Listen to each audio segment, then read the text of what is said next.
Hello, this is Captain Poodle speaking. Are you ready to find love? Yes, ahoy, matey. Love. Do-do-do-do. Exciting and new. Go online. They're catfishing you.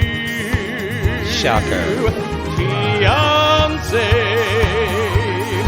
Soon you'll be flying to parts unknown. 90-day Beyonce. Marrying someone you only met on your phone. Be they French or Chinese, a brand new K1 visa's the key. Ooh, the key to what, Poodle? To love. It's reality, yes, Let's love. Ooh, y'all, we're here. After much delay. Y'all, it's been a very stormy day in Oklahoma. So the power's been going out and then flickering. We're okay. Nobody had to get in a twister tunnel or the shelter or anything like that. Everybody's okay, but it was one of those days where it's humid, kind of gross. Yeah, we just have pop-up storms. You know what I mean? A twister tunnel? Well, yeah, the cellar. Yeah, that's what I called them as a kid. I was like, "Mama, it's a twister tunnel." She said, "It's a cellar." That's what it's a storm cellar. Storm cellar, yeah. So, but yeah, I was going to say that is not an acceptable term. Twister tunnel. It's just a family thing. And then, yeah, it was started up in Satterwhite, and then it came all the way down. No one cares what happened. It came down to Post Oak, and then it finally kind of fizzled out at the border around Leon.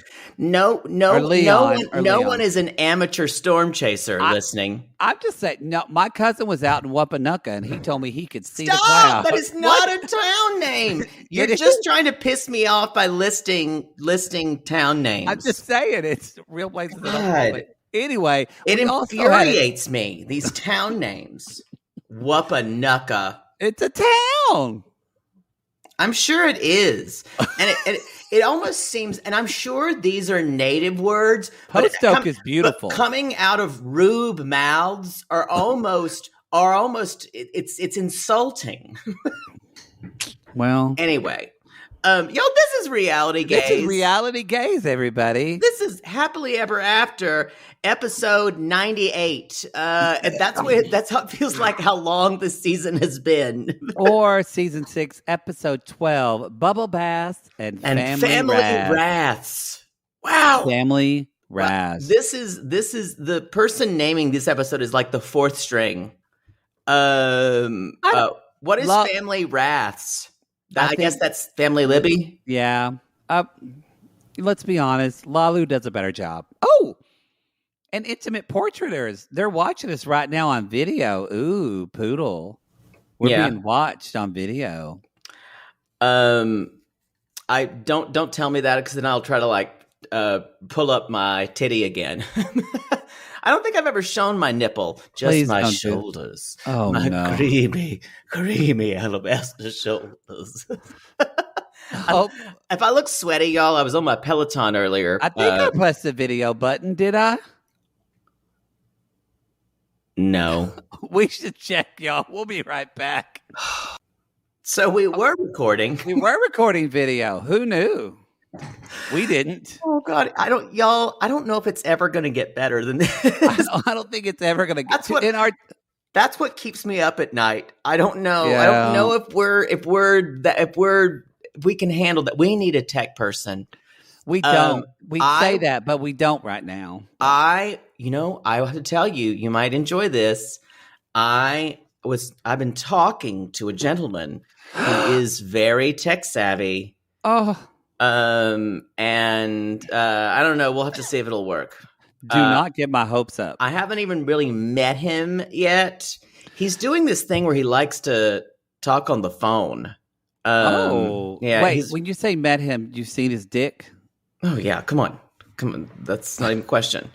So that's gay handshakes, y'all. Hi, how you doing? Hopefully he doesn't listen to this.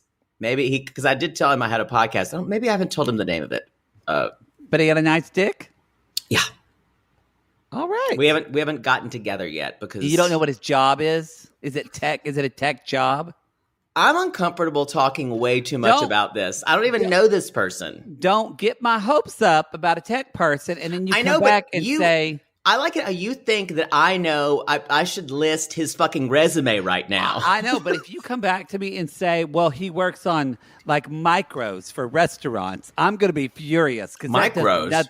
Micros, that's the waiter software. You do the things on micros. Oh, I haven't been a server for so long that I don't even know. We never had that. If you say that he works on cash registers for Gap, I'm going to be furious because that does nothing for us. I think he's in general a techie-ishy person. Okay. Well, here's to hoping, everybody. Yeah, I'll probably fuck it up. Don't get your hopes up. Not get my hopes up. Y'all should get your hopes up, though, because... New show alert. If you for some reason like us, I don't know why you do, we've got a lot more of us coming to you. So better do bend over and get ready. I got a whole heap and help and a poodle coming right at your face. You got to Sheryl Sandberg this shit. You got to lean in and bend over. Well, you're riding that one. Yeah, I am. Don't say any more this week. I can only hear it. I said it once this week. What? But no, it's maybe 3 times in the last week. I said it twice. Gary, roll that tape. Someone's real proud of themselves for a Sheryl Sandberg pun. Yeah. But we're doing... Maybe no more creamy shoulders in for the month. No, people love that. Exactly. This is what I'm dealing with. I haven't done it in a while. You just did it. That's what I'm saying. I just did it. Y'all, we're doing a new show. I know. We're going to now cover every show on television. That's our goal. We're doing... Mostly because we're doing an... Not because, but we're doing an ad for it. And we thought, why shouldn't we? We should go ahead and just... Well, kind of that alerted us to it. Yeah. We thought, well, we're doing that. And then so you'll hear transparency alert. I feel like we're like saying, CNN is owned by the Time Warner Network or shit that they say like that. So they did pay us for an ad. They did not pay us to recap the show. They did not. No. But the show is called, what, Poodle? F-Boy Island. And that stands for Fuck Boy. It's called Fuck Boy Out, and it's with Nikki Glazers, who's one of my favorite comedians. Glazer. I say her name wrong all the time, but I love her. She's hilarious. I've seen her in stand-up at shows. And my friend Nikki Glazers. I didn't say my favorite friend. I said one of my favorite comedians. I'm just laughing at when someone, you say, I like her, and you get their name wrong. I say your name wrong half the time. It's true. But you understand nice. That's insulting to some people. I'm trying. I did meet her once when I was doing stand-up. She ended up like, every once in a while, y'all, we would have, and I never had this, really. I had her and who else? Like every once when you're doing stand-up and you're just doing like a shitty little show, somebody famous, the closer. Somebody famous will just jump up. They'll say, hey, this comedian's going to go on. And then you have to sit there while fucking Chris Rock is jumping on set trying out his new stuff. There was somebody, a man. Did that happen to you? Not Chris Rock. Not Chris Rock, but somebody really famous jumped in on one of my shows and they did a fucking 20-minute set. Oh, wow. And some of my people had to leave because they all had to be at work because, of course, this is a stand-up show on Tuesday night. Who was that you have to beg your friends to come see. It was somebody like really pretty famous in like this is helpful. But another time it was Nikki, and then that's another cool. time I did a show and Whitney Cummings jumped in, and she was great. Cool. She was great too. So I think I stopped going to them after you were the only one who was funny. You know and what? When I say you were funny, I'm being kind. Well, maybe because Poodle and I have the same humor, but y'all did a lot of bad stand-up shows. There's nothing worse than bad stand-up comedy. I say bad improv. Sorry, you're right. You know what? You're right. But I will give it to you. I think you were better than most of the people that were in your classes. Oftentimes, because you were in. I'm an okay improver, but when stand-up comedy, I learned that I did much better taking the jokes that people just did that weren't good And I just improvised off of their jokes and made fun of them. And then people laughed at it and they thought that was great. I was doing it off the cuff. Oh, wait. I don't think that's why I got asked back. I was going to say, I don't know if that's great with your other fellow comedians. I think that's why my stand-up comedy career was short-lived. Yeah. Yeah. Anyway, y'all, so we're going to do F-Boy Island. Can you tell us about the concept?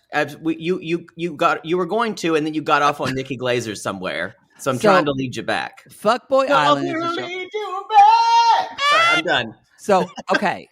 It's actually pretty good. It's kind of this whole dating. It reminds me of that show Poodle, and I've talked about that horrible show for gay progressive or gay rights movement called Boy Meets Boy.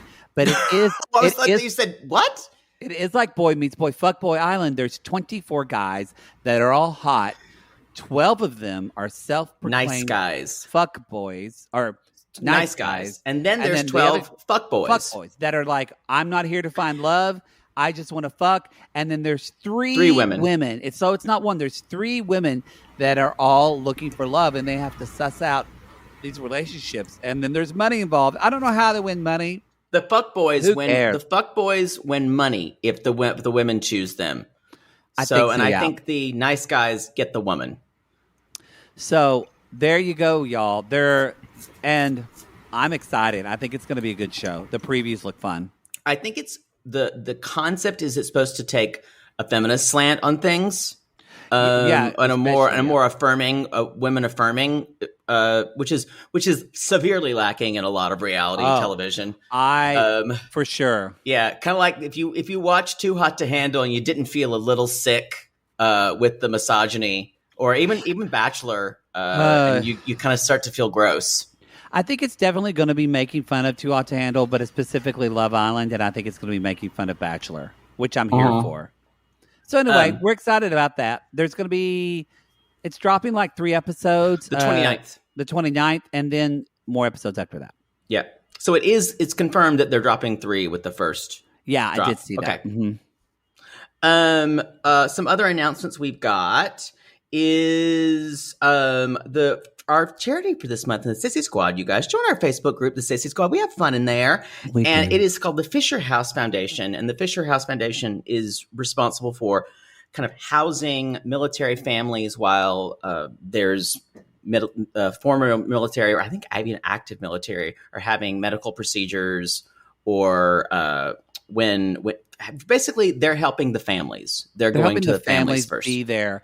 I have to say too, and I know, but we just haven't raised as much money for it, honestly, as I've wanted to. I think we're like at $600. Yeah, but it's the middle of the month and things do pick up. I know, but I'm just saying, if you think about it, say, hey Siri, remind you, even if you can only give $1, y'all, that all adds up. And if you can't right now, we understand. Your Siri just clicked on. Yeah, because it hurt me. But if you can, wonderful. We appreciate it. The organization even reached out to us and said, thank you so much for doing this.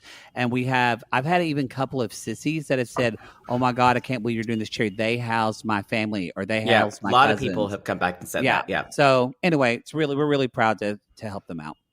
What's next, Poodle? The next announcement You're just telling me. There's a goddamn car alarm going off. Yeah, I hear that. So fucking loud. And I'm doing everything not to go like throw myself through a window right now. Well, God bless. You guys remember at my old apartment how loud things were? This apartment is very quiet, but occasionally there'll be something loud, and it bothers me even more because it's just not normal. He's just one apartment away from a bubble under the ocean, everyone. A bubble under the ocean. Anyway, the other announcement we have, I don't know. What is it? Y'all. What is it? Mike's dick pic is out there. Oh, no. Mike's jerk off pic is out, or jerk off video is out there. Mike from Mike and Natalie.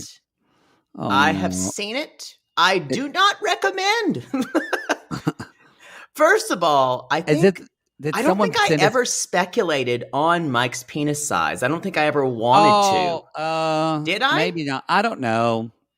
I don't know. Maybe I didn't. I always Maybe. said it was. I think I said it might be girthy, but that was it. Who cares? It's not spectacular.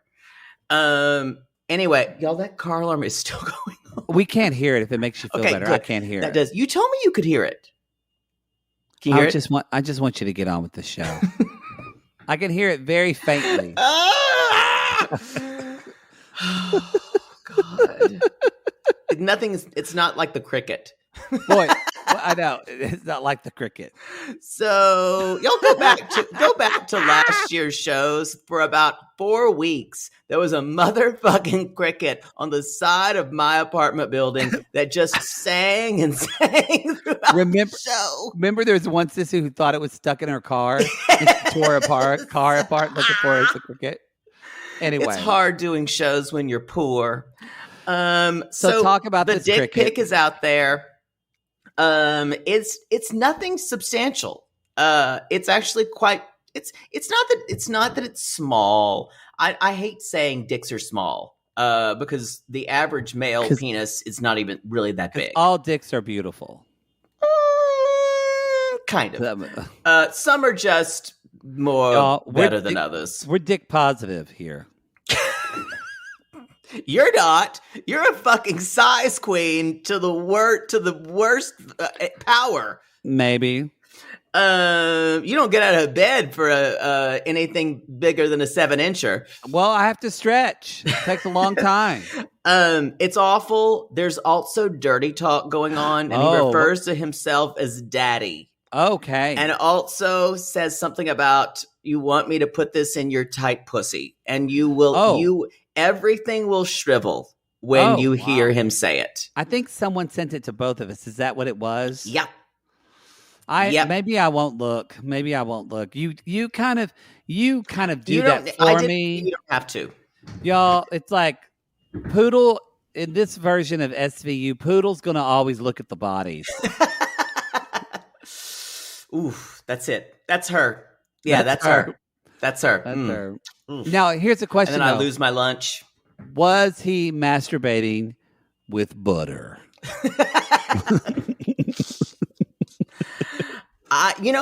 To be honest, it looked dry to me. Which does seem quite chafing. Some people like a dry rub. Not me. I love it on my barbecue. Give me not all my penis. lube. Lube is your friend, y'all. Just like what's her name says on Foodie Call with Sinjin Tania. Tania. Lube, yes. lube. And you know what? That reminds me, y'all, if you go to the merch store, all the proceeds of the merch store go to our charity Fisher House Foundation this month. So you can get your own Live, Laugh, Lube pillow. Y'all, the car alarm is off. Poodle's happy. I was about to be apoplectic. I was about just to I can't handle sustained sounds like that. They feel personal to me, and it feels, I get very angry. I think that's it. Are you ready to jump in? I'm ready to jump in with both feet. Angela and Michael. God. It's a long, settle in, y'all. It's a long one. Settle in. I was kind of shocked this went the way it did, but I wasn't. Well, you're right. I wasn't. I was shocked. I was shocked, and I wasn't shocked. I was shocked how fast it went. How quickly we changed. I can see. Yeah, I changed very quickly. So anyway, y'all. We've already established these two don't need to be together. They don't need to be together. I think honestly too, I feel like we're getting played at this point. Me too. That is precisely why I'm tired of it. It's precisely why it doesn't have a lot of stakes for me. It feels all just fakery for the cameras when these two people clearly aren't going to be together. And it's hard for me. There's a lot of outrage online about her, and I agree with it, but it's hard for me to kind of like take that on because I think it's all fake. I think she's playing for the camera. And then when they kind of, spoiler alert, kind of got back together, I was like, this is all fake. This is all seems- she's going to say. They'll break up next week, and then they'll be together by the end of the season for the tell-all. It's like a bad fourth grade crush, y'all. The only thing is what's, I guess, maybe good about it, or from the perspective of this channel was once called the Learning Channel, is maybe people learn what the cycle of abuse is in an abusive relationship, because it's so is in the way she talks to him and the way he apologizes, and then she takes him back, and then it's just gross. It's just like you've said, it's just the same beat over It's the and same over beat over and over again. and over and over. So Angela, she's telling her kids to get back to their laptops because break's over. And they are she needs to talk to Michael because Psychic Tracy is gonna help. Psychic Tracy. Psychic Tracy. I wonder if that's on her business cards. I guarantee you it's on her business card. So Psychic Tracy. I think that's with her comment or her contract with TLC, is that she's only referred as Psychic Tracy. I've gotta say, I've never heard of a psychic named Tracy. Just who's Tracy? Who's Tracy? Who's Tracy? I miss Lindsay. I wasn't as big of a fan of her while we were watching the show, but I miss her now that she's not here. I do think about her. I miss her being activated. I do. I think about Carl a lot. A lot of times when I'm by myself in an interior room. We need to move on. So the kids go back in the house to do their learning. And so it's been 2 weeks. The book learning. It's been 2 weeks since Michael and Angela broke up. So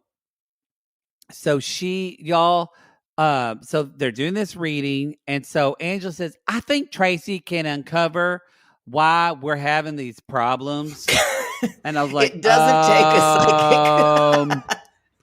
A second grader can tell, Mommy, I know why they fight. She's mean and he's a doormat. Yeah, number one, you have trust issues and you need to control every aspect of, because normal, what I would call relationships on equal footing don't work for you. So you have to micromanage and have, and basically wallop your partner with abuse. And she even says later, I want Michael to chase me. I want me to break up with them and chase me.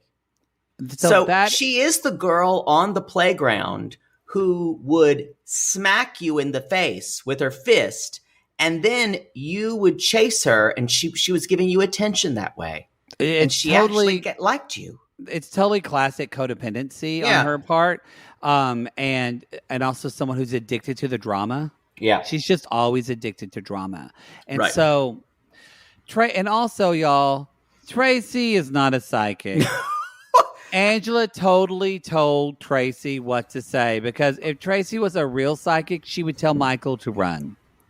Well, even more than that, a lot of what Tracy, by the way, you guys, Psychic Tracy is dressed like an actual fortune teller. Yeah. In like from Central Casting. And y'all, and in like the kind of like headband with the gold coins. So it's like totally appropriating like gypsy culture when she looks Roma. Very. We don't say gypsy anymore. Roma. Is that what we say now? Okay. Yep. Look at that learning. Roma culture. Gypsy is a derogatory term. Oh, I didn't know that. Oh, I see. Y'all. So don't come at us because I'm learning too. There you go. Roma. Don't say that's what we say now. I know you're saying me and you, but it sounds like you're saying what people say at large. Well, people should say Roma though, yes. Right? Okay.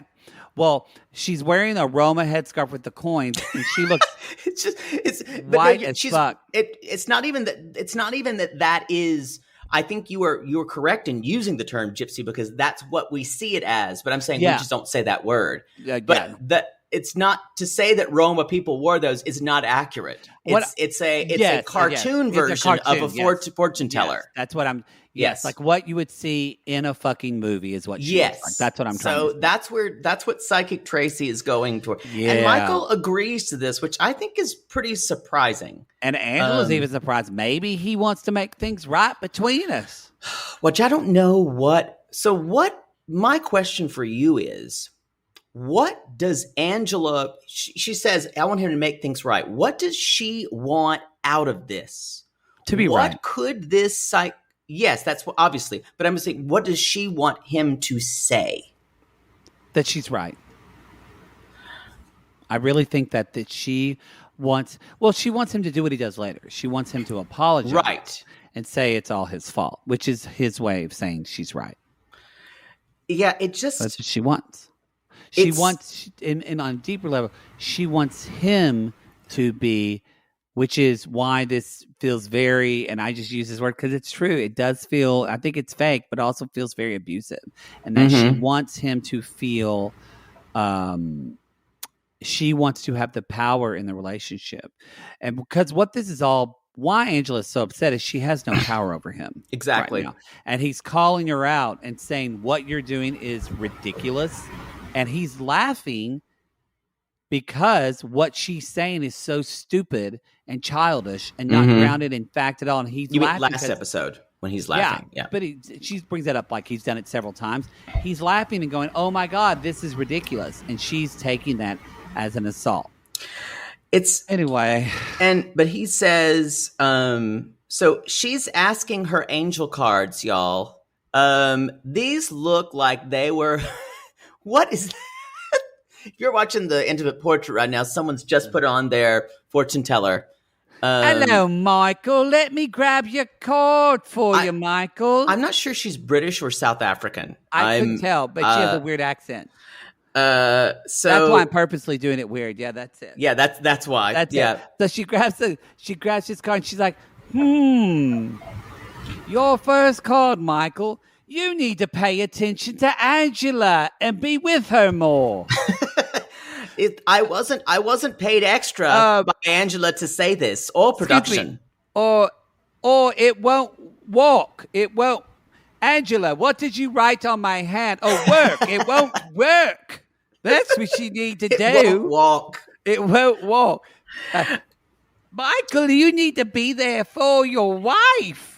Yo, you need to be there for her. She got these angel cards out of like the Sky Mall catalog or something. It's terrible. That is way too nice of a reputable organization for you to say. Or maybe like you know what it looks like? They would look like hospital gift shop cards. Hospital gift shops. Maybe the Spirit Airlines magazine. Or drugstore cards. Mm-hmm. Yeah. There's you know how like drugstores have all kinds of angel stuff. Oh yeah. Mm-hmm. So the next thing she says, you need to be here for. Yeah, it sounds like she's not a psychic. She's just a weird therapist who screams stuff at Michael. Michael, ooh, this card says that you need to not think of Angela as a business. You need to be. It's like you're thinking of material things, like something that's green with a green call. What did you write on my hand, Angela? Oh, green card. Green card. That's it. It's so fucking scripted. It's and awful. Fake and horrible, and it's just there to shame Michael and make Michael feel stupid. Then she says, but I forgave her. And then she freaks out because she's like, no, you forgave me. And because, again, you're exactly right when you said she doesn't like it because she doesn't have power right now. And all of their relationship has been built on her having power over him and her because she has something he desperately wants, masquerading that he does want to come to America. And so, and she knows at a cellular level that he wants that more than anything else. And she has somehow changed that into that he loves her. So these relationships are disasters. They will not work. They won't work at all because there's no equanimity here. There's no sense of Michael is going to want to. He is subverting, quote unquote, everything he's trying to be as an African man, as he says. He's subverting all of that. So he's going to feel like crap. They can't find anything in the middle because Angela's always going to get this weird, ultra patriotic jingoism about that she's American and that he and that he should remember that, and he should respect her Americanism if he wants to get a piece of the best country in the world, quote unquote. So I want to say, when I said that, you still got the thing in your head. Michael, your last card says, "Ooh, this is a good one, blimey." It says that, "Ooh, you see these people around you. There's people around you." Means maybe that's some. They sound kind of goofy. They sound goofy. Look, it's like it says Angela needs to defunct her position. I think that's defend Psychic Tracy. Oh, sorry, I wrote that on my index finger. Yes, she needs to defend her position. And he says, that's when he says, "I need more space." Very eloquently. And I think very normal. Well, I think when he talks about this later, and he thinks they didn't understand him, what he was talking about. They didn't. He needed more space in the relationship. He needed more. He needed to take up more space in their relationship. He needed to take up more space in there, and also his opinion, his needed to take up more space. I also think he could have been asking for more space to even explain himself. Exactly. I need time. But as soon as Angela heard the word space, she did what Angela always does. She thought she was being abandoned. She hears one word, she freaks out, she bulldozes over him, and doesn't listen to him anymore. Yep. And he says, that's when she says what I've said before, "I want a man who's going to chase me." That's all it is, y'all. This is that girl on the playground. It's terrible, terrible, terrible behavior. And or a boy who hits a girl, I guess. But that's shitty. But didn't you have a girl who hit you and wanted you to chase her? Yeah. Haverty Reed.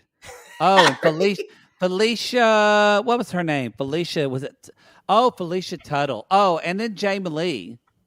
Boy, someone was the Hugh Hefner of their class. Well, they all hit me. I was friends with all the girls. Jamie Lee would hit me, and now she's actually goes by Jamie. Good for her. She beat up all the boys when she was a kid anyway. So the next thing is Angela saying, "Is there still hope?" I don't think so, y'all. Because this is how you know how pat their storyline is. Every segment is buttoned by Angela giving this kind of barometric reading of where their relationship is. And it is old style reality show.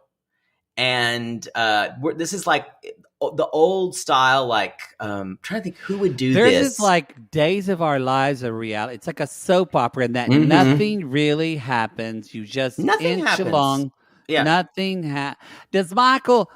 Psychic Tracy, does he want to come here? What's your card say? Does he want to come here just for a green card? Psychic Tracy.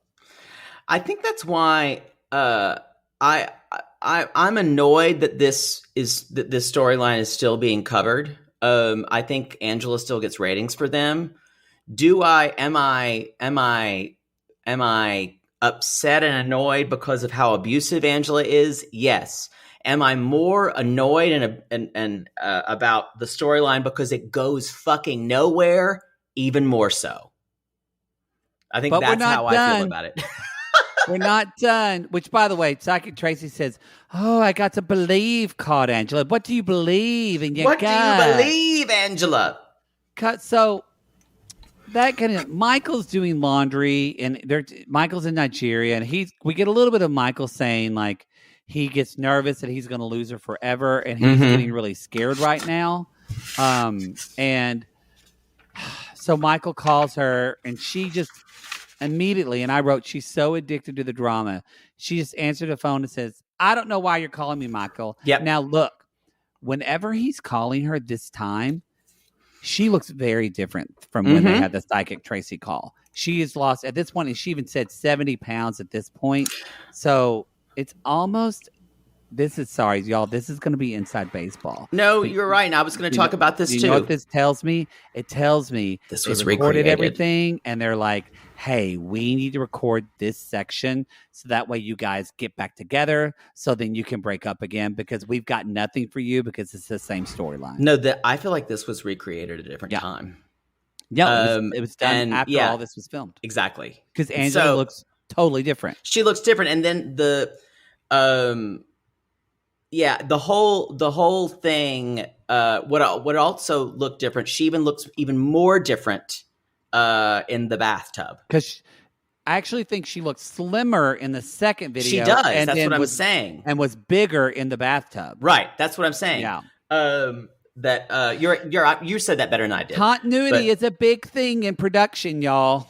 Well, I think this show, especially, it's COVID, and so not everything is going to happen. Yeah, they're running on shoestring budgets, even though it's a huge show. Y'all, 90 Day Fiancé costs $1.76 to make, and my nose won't stop itching. Oh no! Sorry, it's okay.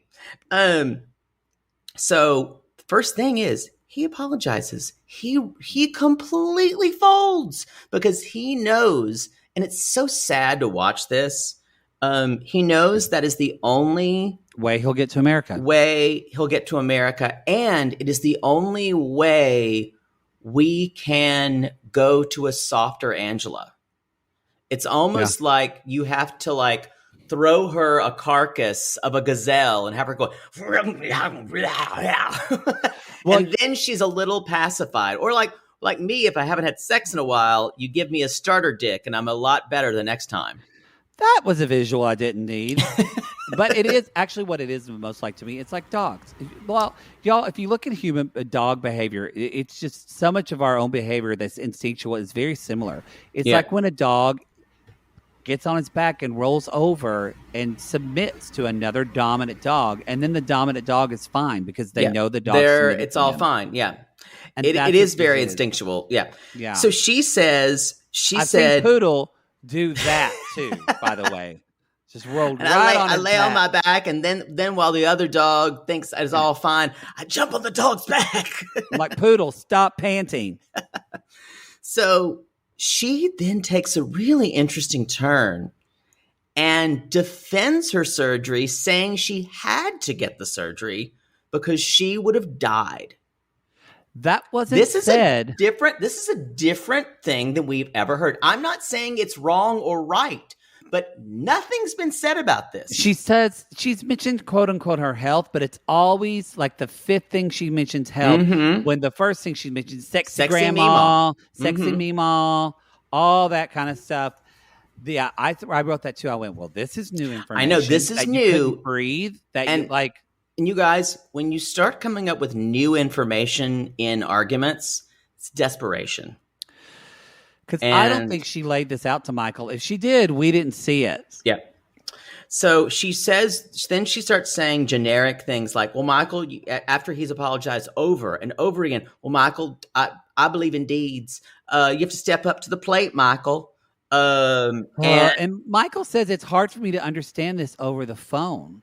Yeah. Because I don't understand what he's trying to say and he doesn't say, but he won't say this because Angela will freak out. I think what he wants to say is, you're not communicating this well. Now, did Michael get pissed and ghost her? Yeah, but because she treats him like an asshole. Right. I think he did. He apologized for not, because he said, I was upset and because of the surgery, and that you didn't ask for my opinion in it. And all this could have been rectified. Again, so much of this is all made up drama. So of course it's not going to be rectified. We have to watch it fester. And she said, you haven't told me I look good or anything. And then he just immediately starts telling her, and that's not good enough either. So it is weird. You know what is not compelling, but something that is, we're saying that this is made of drama, and I think it is. However, I do think that Angela and Michael did love each other. I don't know if they do now. So it's interesting that the seed of of hurt and pain where this all comes from Angela, even though she's acting and making money off of it and becoming famous from it. Yeah. There's that seed of just sad truth in her. I agree with that. There is something that's, I don't want to use the word faceted, but voyeuristic and addicting to watch that somebody can put that out there. It's not for me. But well, I'm a therapist. We're a voyeur. I get it. I'm nosy as fuck. Shit. I get it, but I really don't like watching it. Every time he tries to kind of even say things like, baby, you're my queen. No, I am my queen. And it's just like, just meet him I don't halfway. care about cultural differences, Michael. You don't treat people like that. We know you do not care. We guess. And Michael says, I think this is the wrong time for me to put my foot down. And I wrote, and this is a cycle of abuse. So, you guys, in the next scene. We're not done, y'all. No. We're not done. They gave us 3 squares of Angela and Michael this episode, you guys. So there is, she has taken a bath and she is ready to make up with Michael. Woo! And we still think that this perfume. I don't know why before she takes a bath. Thank you. I agree. I think that's makes her feel special. Poodle, when you've told me you wear cologne because you feel better. Oh, I do, but not before I take a bath to wash it off. That's true. Poodle, what was the song that was playing while Angela was getting ready? I did not hear it. I honestly. It was the most basic, cheapest, royalty-free version. Oh, of like Sade or something like that. Yeah, it was. Yeah, just. Like they say love is a Bible that you read in the morning. It's not Sade. I Googled it. I Shazammed it. It's not Sade. They say love is a Bible that you read in the morning. It's called, the song is called Newspaper Love. Newspaper Love. And it's by Saleh. Not Sade.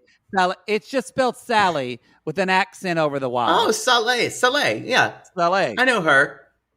She is. She looks like she's a white woman in a crafting group in Minnesota. Good for her. Good for her. It's good for her to get work. So she's taking a bath, and she's like, "I'm going to show him my new body." So I'm, and this I thought was the most interesting part of the segment, and I don't know why they didn't lead with it. Well, I do know because we had to see the crazy psychic part, but I should say. But and we still think that psychic's crazy. Yeah, we still think, you guys, this is why this segment felt weird, is that second section happened after the bath. Yeah. That they had to recreate. So she's like, it's time for us to reconnect sexually. I'm going to show him my new body. And I wrote, does she have baby's breath flowers in her hair? Has baby breath flowers in her hair. It looks like she's been rolling around like in like on top of a funeral arrangement. It's so weird. Been there. So Tell me if you have sex in a graveyard. No, that's weird. I haven't either. Don't do that. Don't disturb the dead that way. That was a thing in high school. A lot of people would go make out in the grave. No, y'all didn't do not that for in me. High school? No, we did not. No, that was not something we did. Oh wow, I didn't either. With girls, you know what? And you were pretended they were Brad Pitt. Yeah.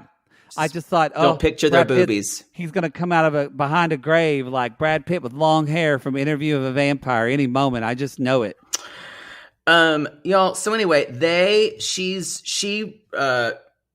like, our phone sex is normally more teasing. I was like, and well, she was saying, yeah, they tease that it's just not about like they're basically not going to jack off. They're just like Michael shakes his dick, and that's good for him. And she does, you guys. She shows her boobs, and he you can tell he's disappointed. They're not as big as they were. Okay, you can't sugarcoat the reaction, y'all. She He went, says "Gung-gung." he kind of. I've been watching. What is it? It's a show about. It's on Netflix. It's a show about. Is it a new Egyptian tomb that they've discovered, like a new city that they've discovered? I don't And know. ev- I watch our shows. well, every time they show one of the archaeologists who's like scraping something off in the sand, and they're just kind of looking at it like, what is this? What is this thing I see before me? Could it be a hammer? Could it be a goblet that gave water and sustenance to a mother's child? Or is it a tit? And that's how Michael's face looked. He did. He was trying to take it in and not really. It wasn't the best reaction. I would have been really upset by it. Ironically, he says, it's fine. It's fine. That's all she needed to hear. That's all she needed to hear. After all that, that's what Angela, she said, I'm glad he doesn't bullshit me, because here's the deal. Angela, if you compliment her too much, she doesn't trust anyone, and she thinks you're lying. Because she doesn't think she's beautiful. Yeah. She doesn't think she's lovable. So if you tell her she's beautiful and you tell her that you love her more than anything in the world, she's going to think you're lying to her. In a way, she needs to be treated with disrespect. She does need to be treated with disrespect. So that's the weird part here, you guys. No, it's not. That's the feeling of normal, is being treated with disrespect. And she has to lean into it. And the more she says, Michael, why do you treat me like this? You treat me like that. That is porn for her. That is that kind of I'm put upon torture porn that she has to keep doing it. I guarantee you that I wouldn't be surprised if when she was younger, if Angela's parents neglected her. Yep. I totally agree with you. She was never seen. She never felt like she was in the room. So this gives her that feeling that she's in the room. Right. So the next thing he does say, she's like, do a strip dance for mama. Pop your penis. I said it. Got crazy, y'all. And she says, my clitoris. She says it like I did. My clitoris is on fire. Is on fire. Again, and Poodle said that. My clitoris is on fire.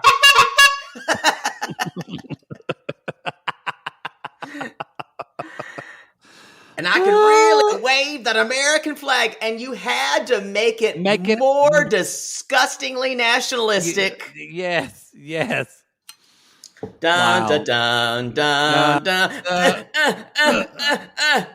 dun. Kill me. It wasn't great. She really found a way to turn my stomach at the end of this section. Besides the baby breath in her hair. Okay, let's take a pause for a little commercial break. Y'all get yourself some Alka-Seltzer, and we'll be right back to talk about Jovi Child and Yara. We're going to go do Ukrainian Christmas. Ukrainian Christmas. Ukrainian Christmas, y'all. We're going to sing the song of the Ukrainian bell carol. It goes, Christmas time is here. Yara's acting queer. Jovi is a drunk. Gwen wants to spunk. That makes no sense. What went south quickly? Very, very quickly, everybody. Eating smoky fish. Yeah, we're sorry for that, everyone. Everyone's getting their wish. Milo's goes to bed. Yara is no more fun, and Jody's drunk. Jody's drunk. Wait, that song, is that Momo's tune? That's Momo's tune. She sang Momo's tune. She said Momo's tune. Oh, tell everyone about what you saw a place. Oh, did you die? I died. And was reborn. There's like a phoenix. I think it's a daycare called Mama and Meemaw's Place. So I guess it's just two grandmas caring for kids in Ardmore, Oklahoma. And I don't think I'd take my kid there. Mama Mama's tune. But I did it. I did an Instagram story in our Facebook group and I think I did it on our Instagram as well. Yeah. And people really enjoyed it. Mama's tune. Mama's Y'all, it's Ukrainian Christmas time, which is usually celebrated after Christmas. A lot of religions do. Eastern Europeans do that. Usually with Epiphany, which is the festival which is the wise men, when the wise men visited Jesus and gave him gold, frankincense, and myrrh. And myrrh. And myrrh. And myrrh. Like it's a rap. And myrrh. Myrrh. And frankincense and myrrh. And they gave him a penchant for long robes, judging people. And those were three queens. The three wise queens. Yeah, the three wise men fucked on the way. And Jovi's like, it was really hard for me to get all this stuff. Like, I had to buy like smoked fish and like caviar and like all kinds of stuff. I didn't know what the name of it was. And it's really cute that Yara's doing this, I think. Well, she's trying to find she's like, this is for Mila. I want her to know what a Ukrainian Christmas is like.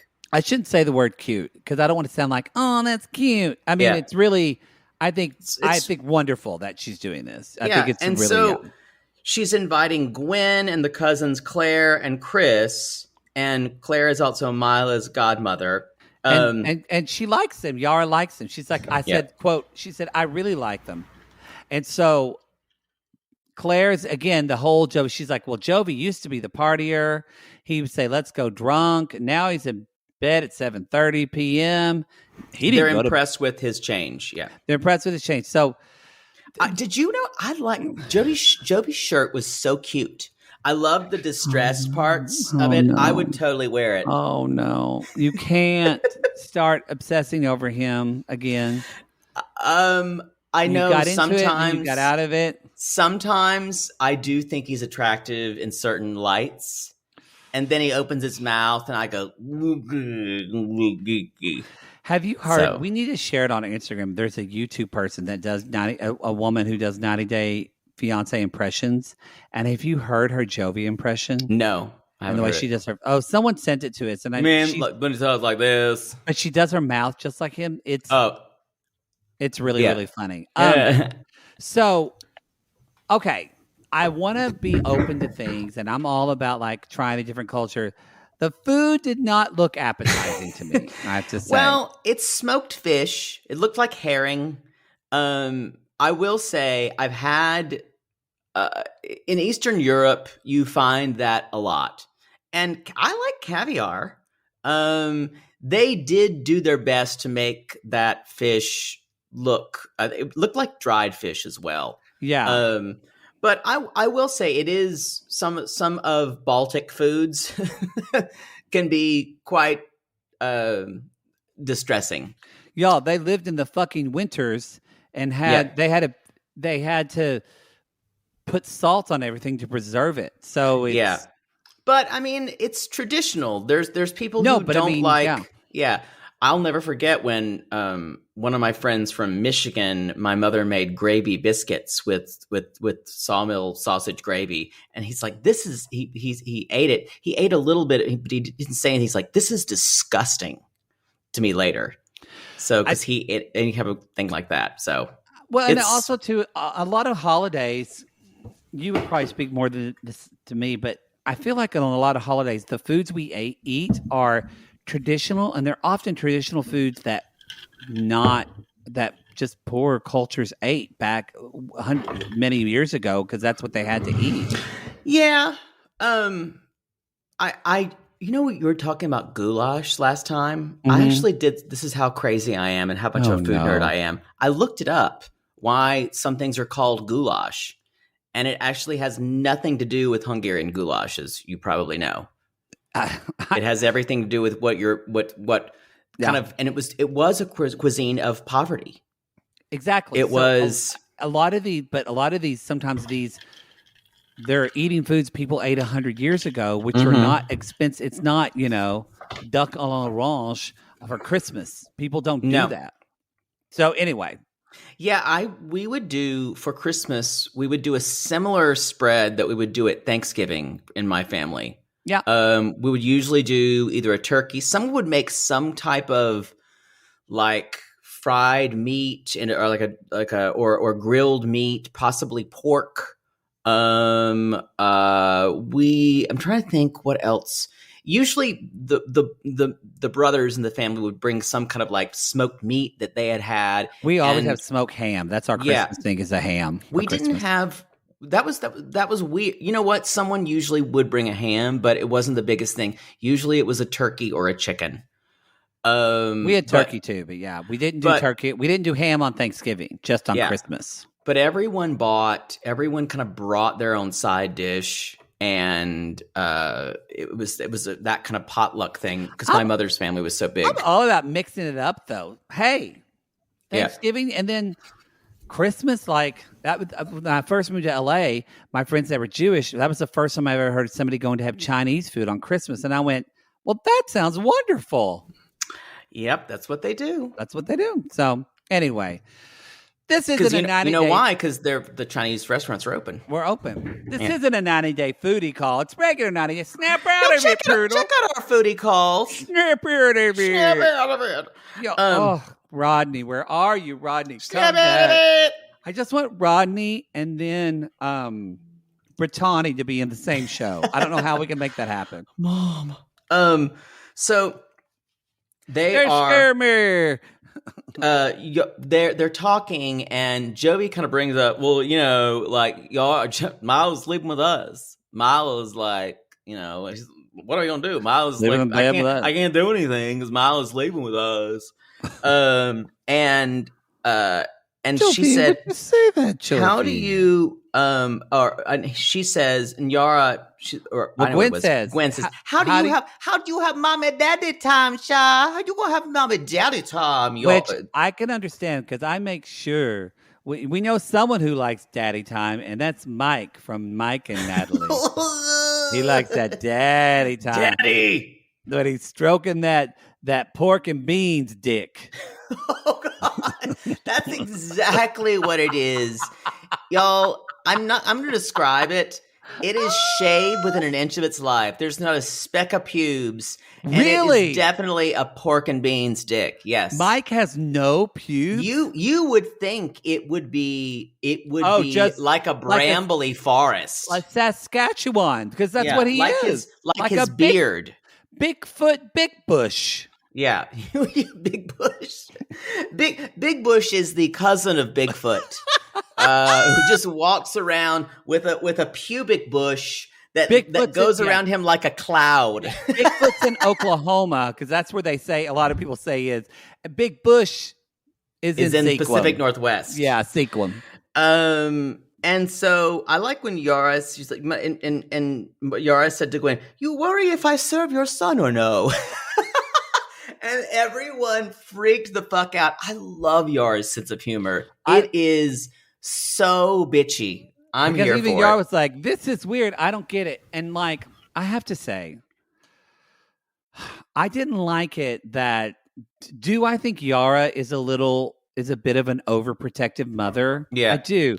But Joey's like, you're like psycho mom or something like that. You're like psycho mom. She was doing the best that she can because you weren't fucking there. Gone.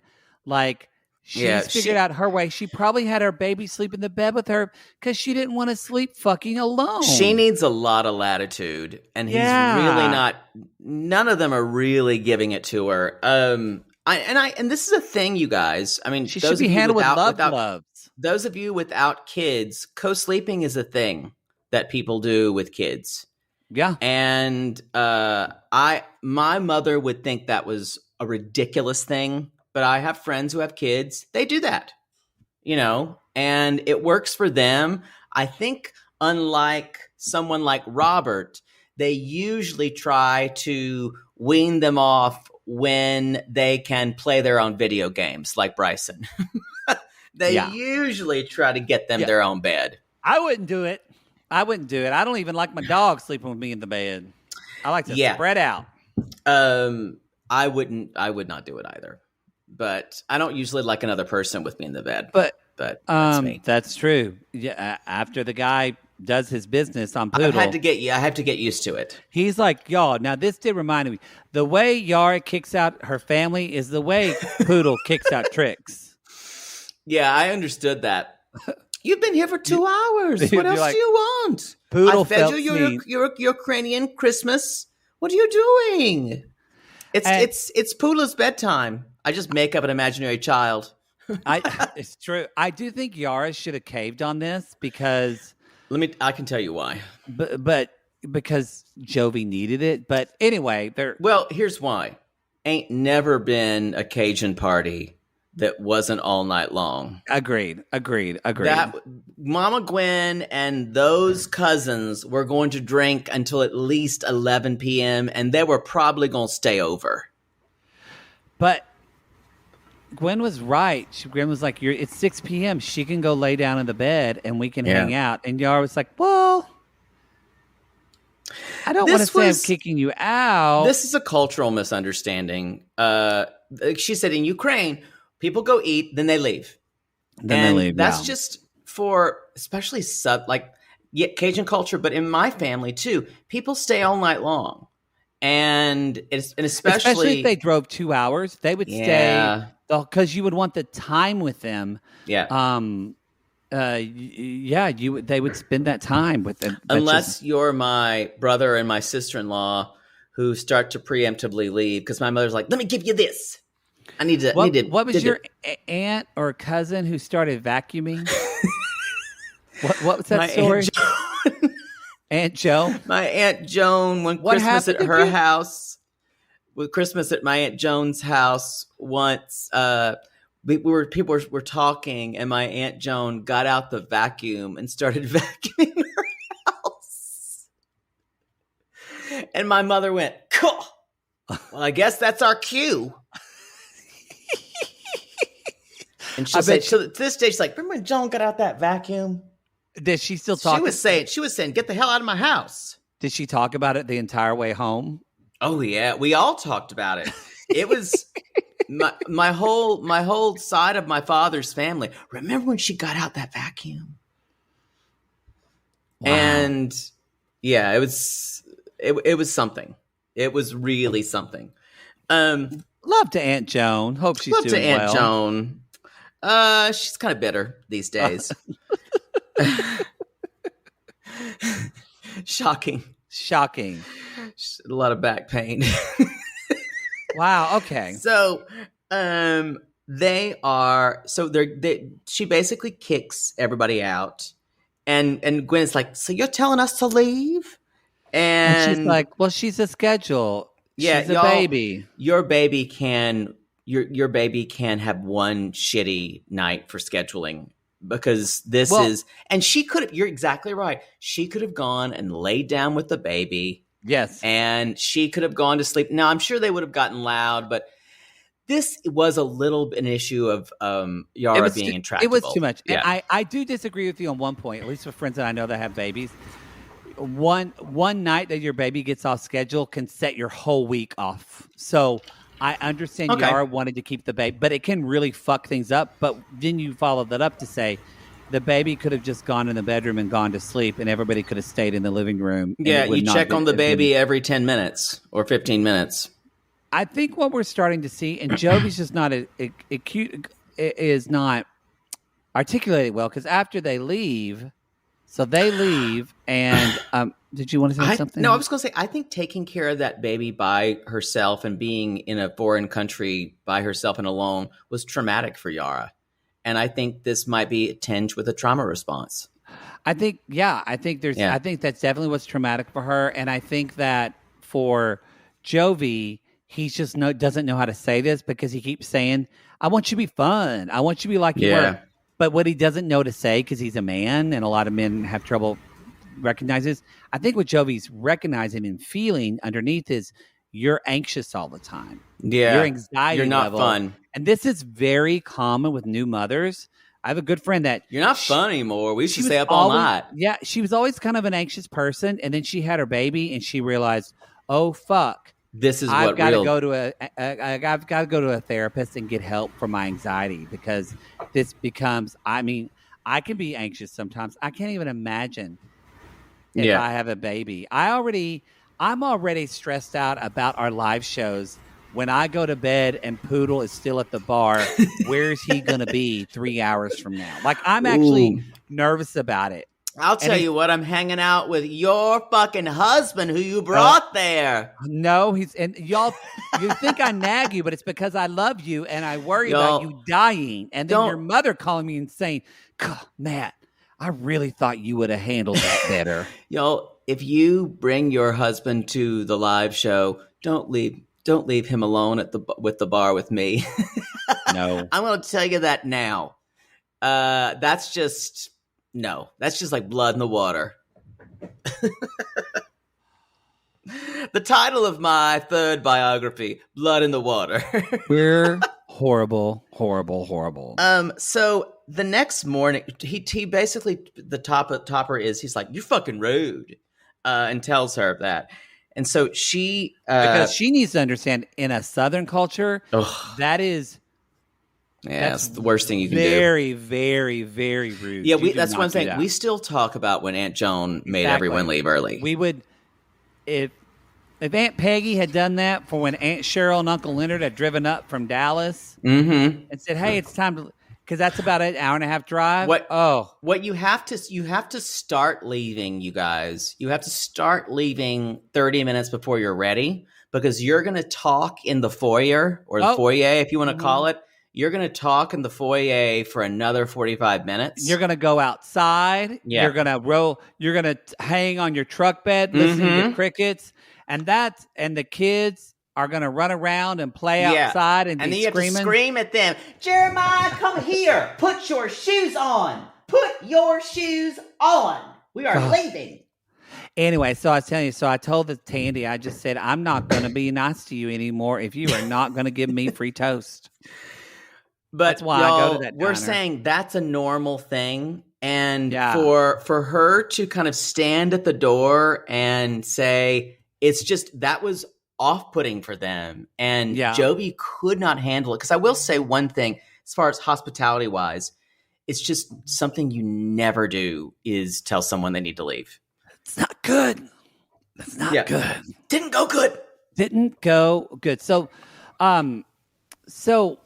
they're basically they're talking about that when Yara says that when Jovi came home, they're just dealing with a lot of new couples thing. When Jovi came home, there's no fire, and Joey had to come into look.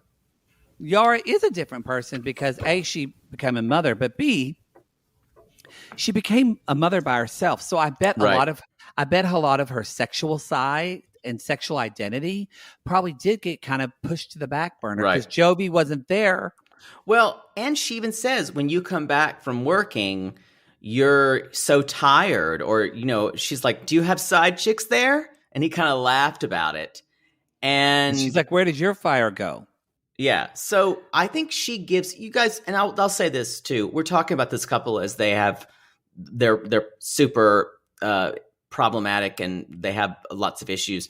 This is one of the easiest couples this season. They're kind of the brightest light, really. Oh yeah, I love watching. You can tell that you can tell that they love each other. I actually think it's very moving how much Jovi has changed to really because it reminds me of my brother was that way. He was a party guy, and then he had kids, and he became this incredible father.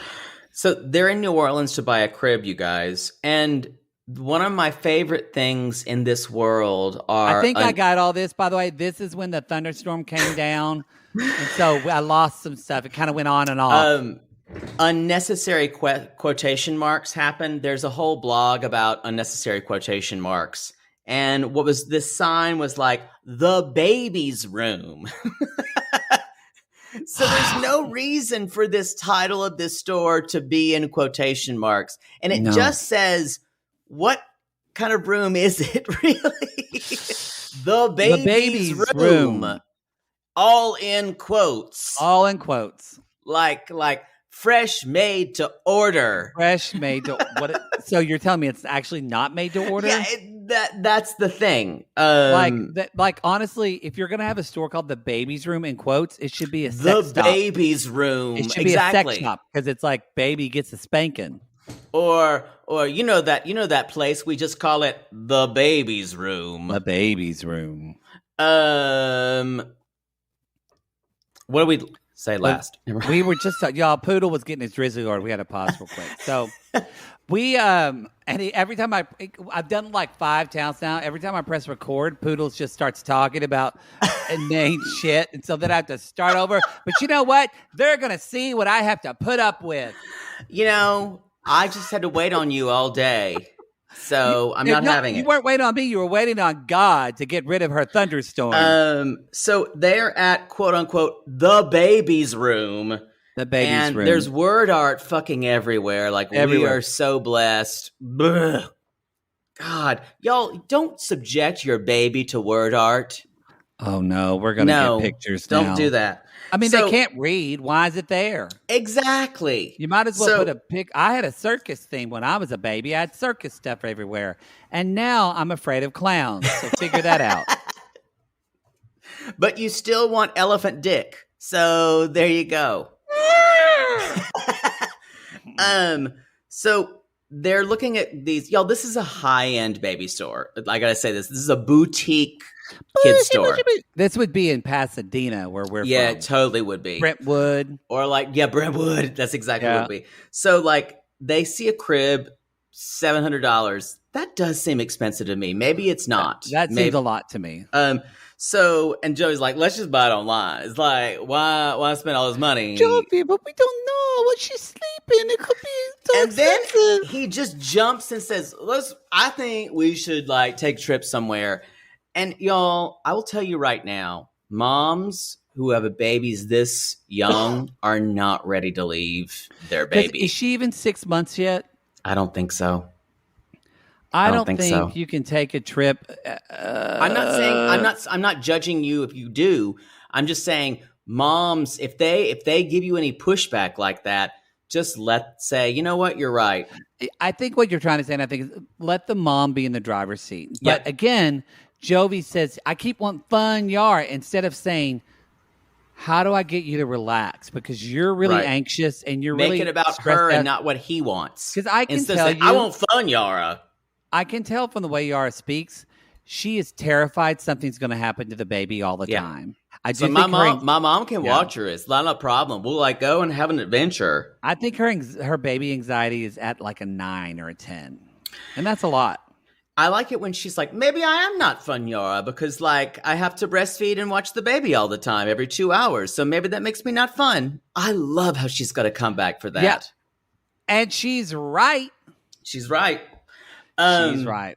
I think that's the show. We're only going to do 2 segments. Yeah, she walks away. She walks away!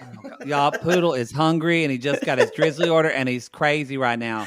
I've got to end this show so he can go fucking eat. We'll be back next time to talk about the complete disaster that is Tiffany and Ronald. God, this is so fucking hard to watch this season. Andrei and Libby, Kalani and Asuelu, and a little bit of Mike and Natalie, and a lot more talk about Mike's jerking off pic. I will have watched the video before next episode. I may have to do a dramatic reading of the dialogue. Uh-oh.